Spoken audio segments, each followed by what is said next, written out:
ভারতীয় টাকায় আগাগোড়া গান্ধীজির ছবি ব্যবহার করা হতো না। ভারত স্বাধীন হওয়ার পর ভারতীয় টাকায় বিভিন্ন পশু পাখির ছবি, স্থাপত্যর ছবি ব্যবহার করা হতো। কোণার্কের সূর্য মন্দির থেকে বিভিন্ন স্থানের ছবি ব্যবহার করা হতো। প্রথম গান্ধীজির সিরিজের নোট বা গান্ধীজির চেহারাযুক্ত নোট বাজারে আসে বা ভারতীয় বাজারে আসে 1969 সাল নাগাদ।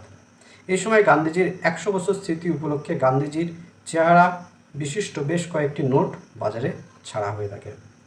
পরবর্তী পর্যায়ে 1987 সাল নাগাদ অনুভব করা হয় ভারতীয় নোট প্রচুর পরিমাণে জাল হচ্ছে বা সমস্যা হচ্ছে।